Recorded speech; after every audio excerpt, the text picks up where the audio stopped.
Hi, I'm Kev, Paint Warrior. I am at the Verified Build and I'm going to show you some tips on how to mist coat and paint a room. Usually I would apply a mist coat and then sand the walls down and fill over any imperfections. But I can clearly see that there's a lot of imperfections on here, and rather than applying the mist coat and then sanding through the paint to get to the problem area, I'm going to go directly onto the problem area. Then I'm going to mist coat it, and it will highlight a few imperfections, but it eliminate a lot of the problem before we start painting. So that's why I'm going to start by sanding all the walls down first. I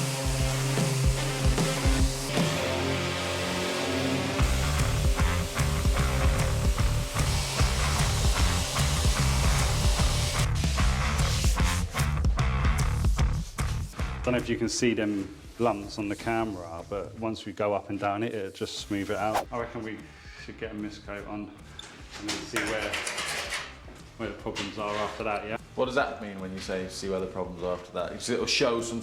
Yeah, so just looking at this now, it sort of just looks quite normal, but as soon as you put on a colour, it just shadow, highlight any imperfections, any dinks and dents just come through, so yeah, go from there.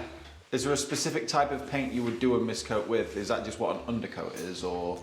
I would always say just look at the guidelines on the tins, because obviously they've got all bases are slightly different. They may say that their paint is, you can water it down and use 50-50 and use theirs for a mist coat.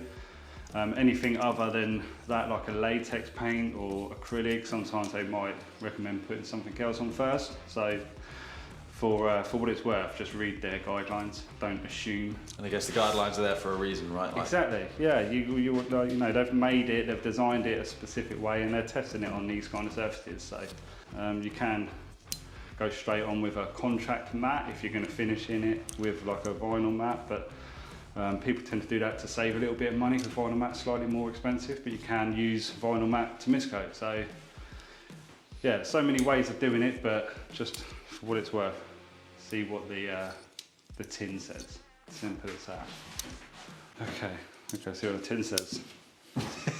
And now we're gonna get our paint ready for the mist coating, which this particular paint, Lick Pro, is 30% water, 70% paint for your mist coat to seal the plaster. Was it this colour on the ceiling or white? White? White.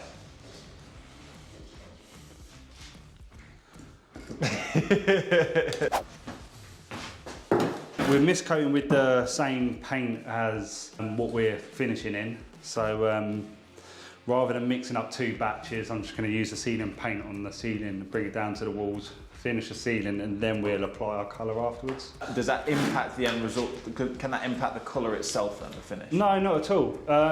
So when you're mist coating, obviously you've got to seal your plaster, and no matter what you're going to do, you always got to apply 2 top coats, regardless, after you've mist coated or anything. Fresh plaster, a minimum 3 coats, 1 mist coat, 2 top coats.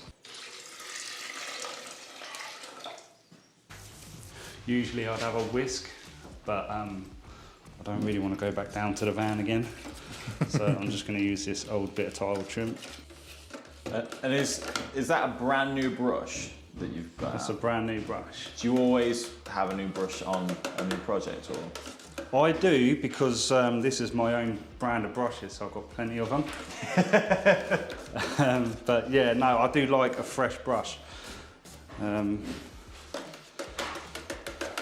Yeah, it's sort of like, I wouldn't get a new brush out just for a room, yeah, but an entire build house.